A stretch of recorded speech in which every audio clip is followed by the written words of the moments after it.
સદગુરુ દેવની જય.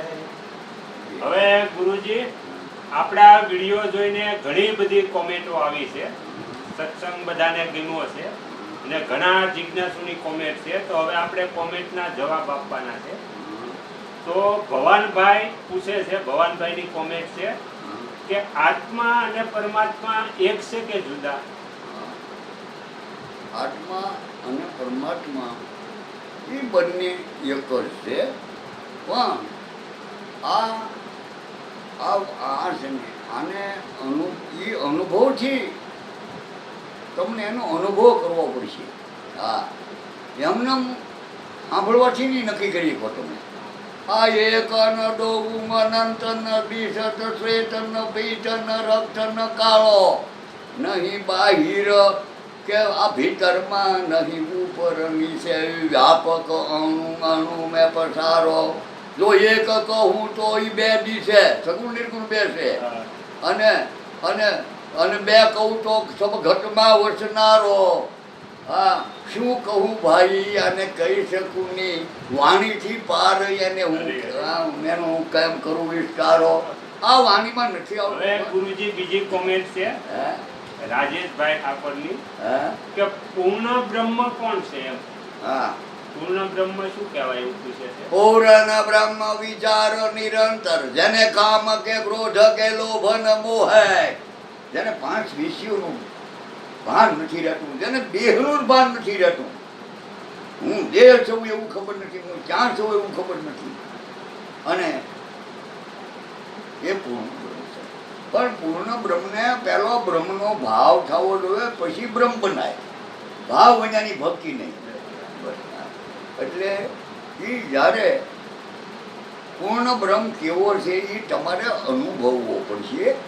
એ મારા કહેવાથી તમે નક્કી નહીં કરો, તમે જ અનુભવી લો નહીં. એમ હાંડિયો કેવો હોય એ મને પૂછવાથી હું કહું, એ તમને એની કરતાં તમે જ હાંડિયાને ઓળખી લો નહીં. જેટલો મને અધિકાર છે હાંડિયો ઓળખવાનો, આછું આપ્યું તમને આપ્યું છે. પૂર્ણ બ્રહ્મનો હું વિચાર કરીને તમને કહું, એ વિચાર તમારામાં ઈશ્વર આપે તમને, તમે ન ઓળખી શકો, મને જ પૂછવું પડે તમારે. સીતારામ સીતારામ. પૂર્ણ બ્રહ્મ ને અપૂર્ણ કોણ? બીજી કોમેન્ટ છે પૂનાભાઈની કે 52 અક્ષર છે આખા બ્રહ્માંડમાં, તો પેલા શબ્દ જન્મ્યો કે અક્ષર જન્મ્યો?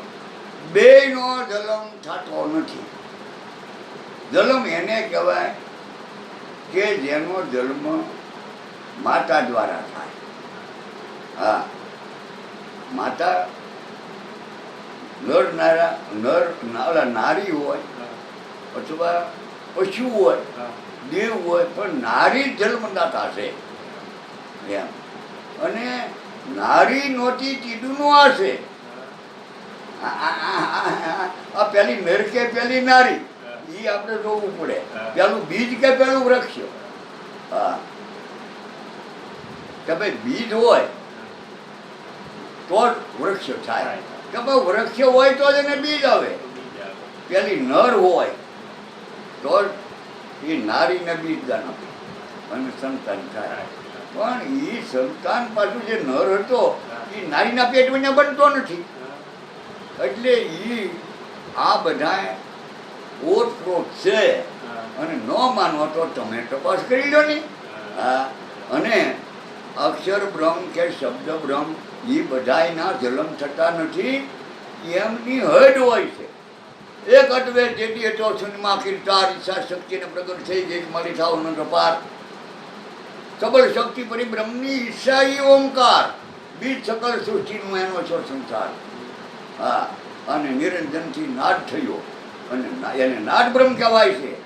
પણ એ ગગનમાં ગરતી ગયો છે. પણ એ બ્રહ્મ હું છું એવો જે અવાજ કર્યા કરે છે શ્વાસે શ્વાસે, એ સોહમ બ્રહ્મ સદબ્રહ્મ છે. અને નાભીમાં એ હું છું, આવું જે કહે છે, એ જે ગરજે ગગનમાં એ હું છું. મેં થાન બદલો છું તો હું ન એ અક્ષર બ્રહ્મ છે. ઓહમ અંત બ્રહ્મ હૃદયમાં વાસ ઓછું છું. હા, અમ અક્ષરથી શ્વાસ ઉઠાવે, સો મેં દઈ મિલાવે, હંસ અને હંસો બે અક્ષર ભેળા ઠાટા હંસ રૂપ ધારણ કરાવે એ રમણકાર રૂપ છે. હા, ઓલાનું નાદ રૂપ છે, અમુક ગતિશીલ છે, હા, અને અમુક ચેતન રૂપે છે. એટલે આના ઘણા રૂપો છે. આ કેવો છે તમને અનુભવાય એવો છે. હાલો, જય ભગવાન. શ્રી સદગુરુ દેવની જય. હજી દર્શક મિત્રો ઘણી બધી કોમેન્ટ છે, પણ બધી કોમેન્ટ સમયના અભાવે અમે નહીં લઈ શકીએ. આના પછીના વિડીયોમાં બીજી કોમેન્ટનો પણ જવાબ આપશું. તો આગળના વિડીયો તમે જોતા રહેજો.